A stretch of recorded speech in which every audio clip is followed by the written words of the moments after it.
صبح 19 جولای 2004 مارک هکینگ 28 ساله وقتی از خواب بیدار شد متوجه شد که همسرش بدون اینکه اونو بیدار کرده باشه به سر کار رفته. همسر مارک یعنی لوری سوارس 28 ساله در یک مؤسسه مالی کار میکرد. اون دستیار یک کارگزار بورس بود. طبق روال هر روز لوری ساعت 5 صبح از خواب بیدار میشد و به یک پارک در نزدیکی محل سکونتشون میرفت. تا ساعت 7 اونجا ورزش میکرد و به خانه برمیگشت.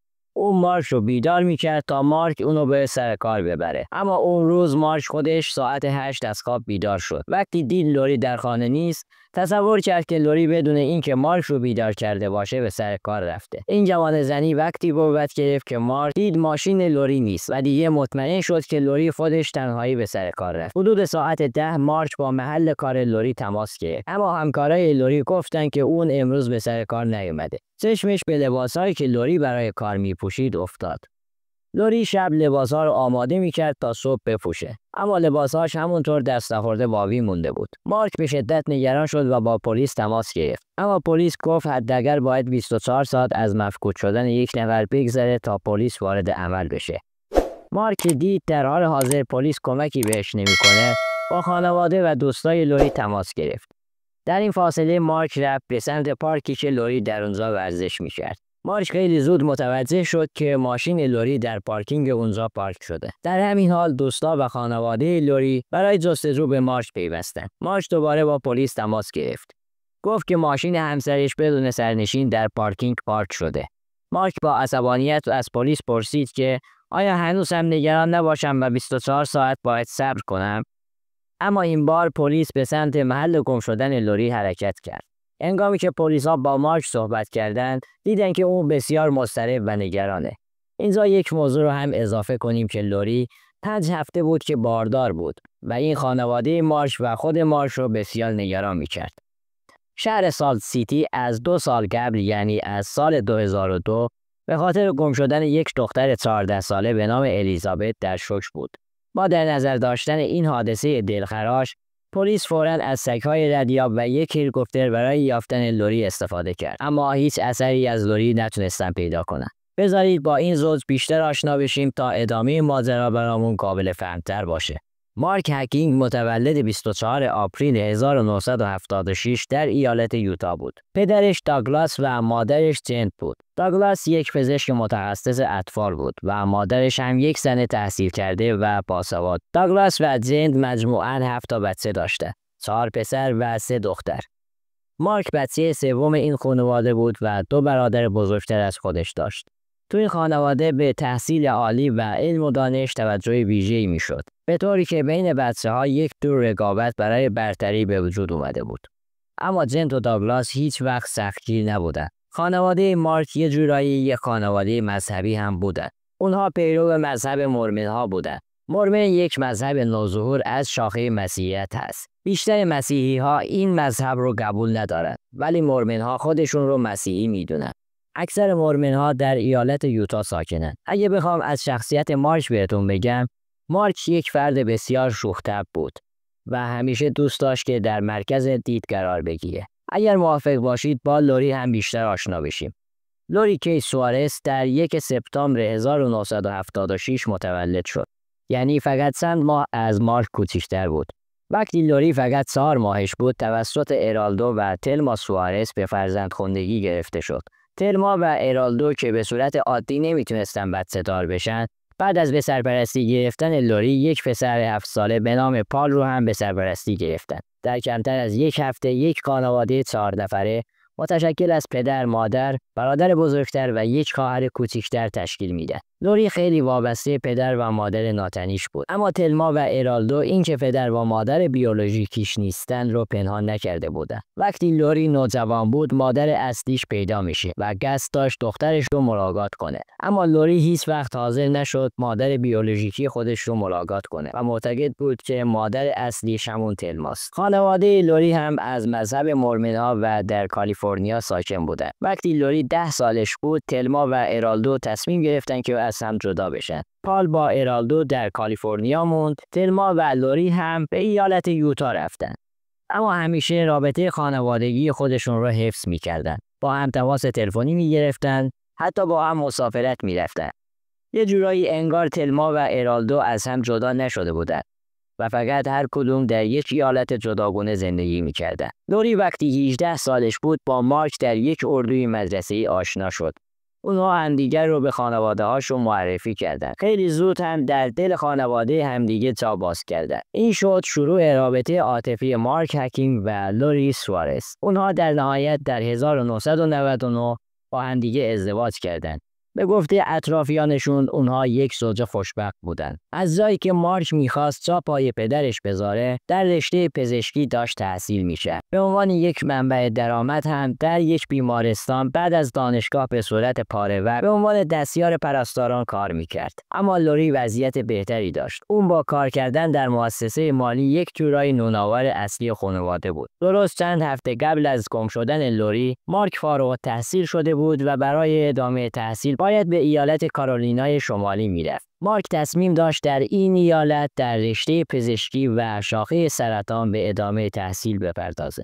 تصمیمی که مارک گرفته بود عملاً لوری رو بیکار میکرد. حالا با وجود اینکه یک عضو جدید هم میخواست به خانواده‌شون اضافه بشه، مهمترین دغدغه لوری و مارک یک منبع درآمد جدید بود.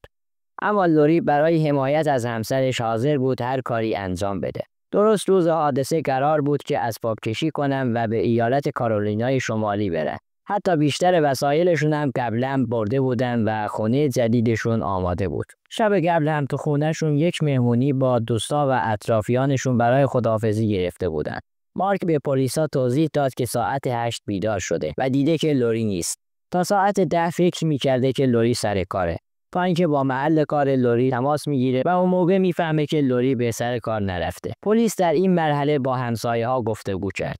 یکی از همسایه‌ها گفت که ماشین لوری رو در حدود ساعت 7 دیده که جلوی در خونه‌شون بوده. حدود ساعت 8:30 هم از خانه خارج شده. این ادعا کاملا با گفته‌های مارک در تناقض بود. مثل فرمانده‌های مشابه، اینجا هم همسر اولین مظنون محسوب میشه. وقتی پلیس از مارک خواست تا تناقض رو توضیح بده، اون گفت که مطمئن ساعت 8 لوری اونجا نبوده. پلیس وقتی درباره رابطه این زوج از خانواده و همسایه‌ها سوال کرد، متوجه شد که مارک نمیتونه انگیزه‌ای برای سربینیز کردن لوری داشته باشه. چون که در گفتگو با پلیس همه میگفتن که این دو نفر عاشق هم بودن. حتی نمیتونستن یک روز کامل بدون همدیگه زندگی کنن. یه جورایی به زبون ما مثل لیلی و مجنون بودن. همسایه ها هم تایید میکردن که مارک همیشه با دستگل یا با یک هدیه به خونه میومد. همچنین همکارای لوری میگفتن مارک در بیشتر مواقع به محل کار لوری دستگل میفرستاده. با موافقت مارک خونهشون توسط پلیس بازرسی شد.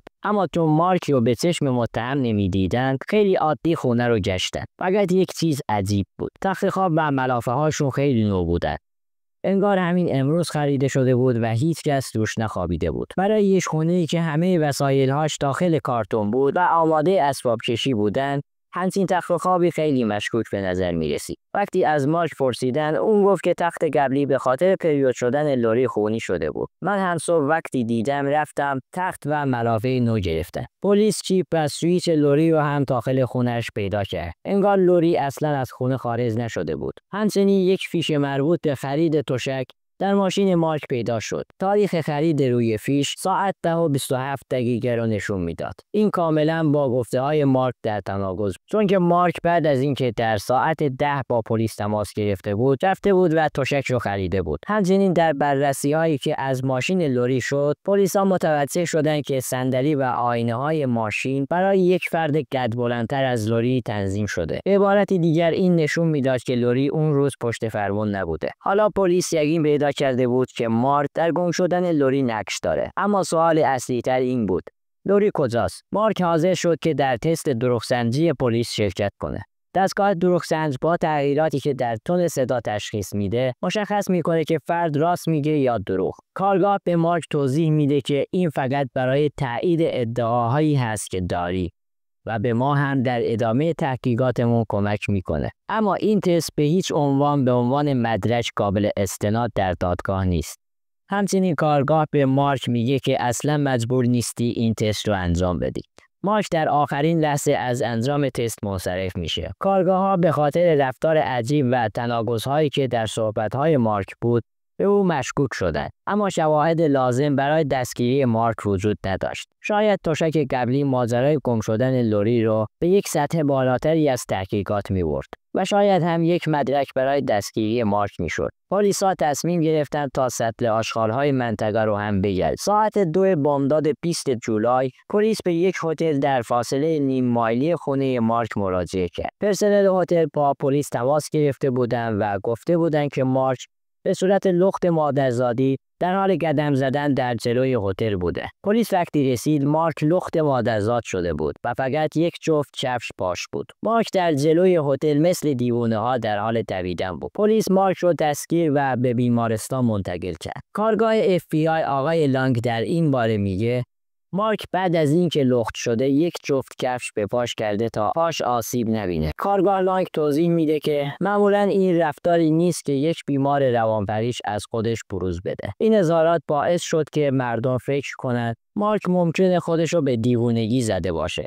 تا به جای زندانی شدن به عنوان یک بیمار بستری بشه. پلیس ها تشک قبلی رو هم در یک سطل آشغال پیدا کردند. وسط تشک به شکل یک مستطیل بریده شده بود. همچنین در بازرسی های بیشتر یک چاقوی شکاری در خانه مارک پیدا شد. روی چاقو چند لکه خون خشک شده هم بود. اما مارک همچنان از گم شدن لوری بی اطلاعی میکرد. اما علیرغم اظهارات مارک همه چیز بر علیه او بود.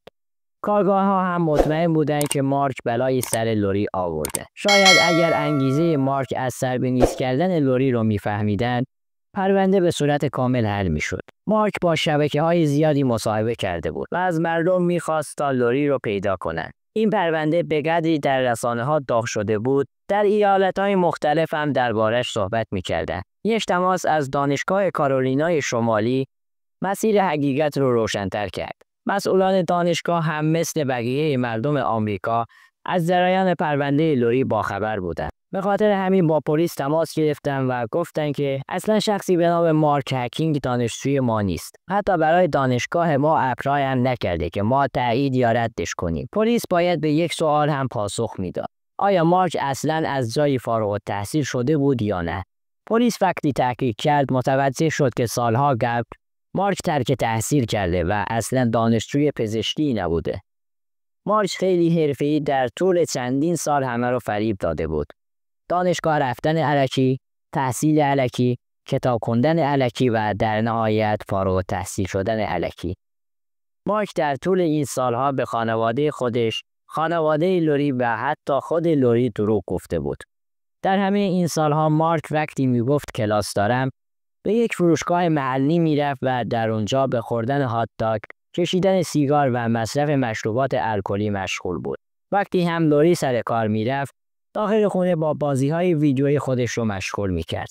حتی مارک در محل کارش خودش رو به عنوان یک روانپزشک به بیماران جدید معرفی می‌کرد. چندین جلسه هم گروه درمانی برای بیماران خودش برگزار کرده بود. مثل اینکه این اواخر لوری دروغ‌های مارک رو فهمیده بود و به همین خاطر مارک تصمیم گرفته بود لوری رو سربنیست کنه. بیایید برگردیم و ببینیم اون شب چه اتفاقی افتاد. با اسباب کشی مارک بر لوری، درآمد زندگیشون که با کار کردن لوری داشت تامین میشد، به صورت کامل از بین میرفت. همچنین لوری فهمیده بود که در یک شهر غریب پیدا کردن کار سخته. علاوه بر این یک زن باردار رو هم جای استخدام نمی‌کند. با اضافه شدن هزینه‌های بچه‌ای که قرار بود به دنیا بیاد، همچنین هزینه‌های تحصیلی مارک، مشکلات مالیشون جدی‌تر و جدی‌تر میشد. به همین خاطر لوری باید به فکر یک منبع درآمد جدید بود. لوری برای باخبر شدن از شرایط وام دانشجویی با دانشگاهی که مارک قرار بود توش تحصیل کنه تماس گرفته بود. اما مسئولین دانشگاه به لوری گفته بودند که چنین شخصی اصلا دانشجوی ما نیست. دقیقاً لوری مسیری که پلیس برای پیدا کردن حقیقت طی کرده بود رو رفته بود. لوری از دروغ‌های مارک مطلع شده بود. به خاطر همین به مارک یک نامه نوشته بود و توش گفته بود که من میخوام با تو پیر بشم، اما اگر رفتار و شخصیتت رو تغییر ندی از هم جدا میشی. لوری در نامه مارک رو یک فریبکار بزرگ خطاب کرده بود. این اواخر هم همه از حال ناخوش لوری مطلع بودند، اما فکر می‌کردن به خاطر اینه که لوری قرار بود شهری که توش بزرگ شده بود رو ترک کنه. وقتی اون شب یکی از دوستای لوری آخر مهمونی اونو بغل کرد و بهش گفت که باورم نمیشه دیگه نمیبینمت، لوری در جواب بهش گفته بود که شاید دیگه مارک رو نبینی. لوری یه جورایی میخواست به مارک بگه که به خانواده هامون بگیم تو دکتر نیستی. این همه سال داشتی وانمود میکردی که به دانشگاه میری. از همه عذرخواهی کن، منم میبخشمت. همینجا بمونیم و زندگیمون رو بکن. اما اگه به دروغات ادامه بدی، باید از حد جدا بشیم و خودت باید تنهایی به کارولینای شمالی بری. اونجا هم هر کاری دلت میخواد انجام بده. اما مارک رو این نمیترسوند که لوری ازش جدا بشه. مارک از این میترسید که لوری ماجرا رو به همه تعریف کنه و بگه که علت جداییشون چی بوده. برای همین اون شب بعد از زر و بحثی که داشتن، لوری میره و میخوابه. وقتی لوری در خواب بود، مارک با یک تفنگ کالیبر 22 در کمال خونسردی به سر همسر باردارش شلیک میکنه. بعد از اینکه مارک لوری رو میکشه، خون همه جا پاشیده بود. برای همین با چاقوی شکاری خودش قسمت‌های خونی تشک رو میبره و بعد به همراه جنازه به یک سطل آشغال میندازه. مارک در یک بیمارستان روانی بستری شده بود. در ملاقاتی که با برادرانش داشت، اون به قتل لوری اعتراف کرد. پس از 2 ماه جستجوی پلیس، بقایای پوسیده از جسد لوری از جمله قسمتی از فک و دندونهاش در یک محل دفن زباله در بیرون از شهر پیدا شد. ابتدا مارک هکینگ به جرم قتل درجه 1 به حبس ابد با درخواست آزادی مشروط بعد از 6 سال محکوم شد. اما به دلیل واکنش‌های عمومی، قاضی حکم را مجددا بررسی کرد. قاضی پرونده به خانواده لوری اطمینان دادند که مارک حداقل 30 سال دیگه نمیتونه درخواست آزادی مشروط بده. دقیقاً هم همینطور شد. مارک هنوز هم در زندان به سر میبره. در طی این سالها هرگز درخواست آزادی مشروط نداده. با استناد به قولی که قاضی به خانواده لوری داد، مارک هکینگ در سال 2034 برای اولین بار میتونه درخواست آزادی مشروط کنه. بعد از این اتفاق، ارالدو و تلما سنگ قبر لوری رو از لوری هکینگ به لوری سوارز تغییر دادن.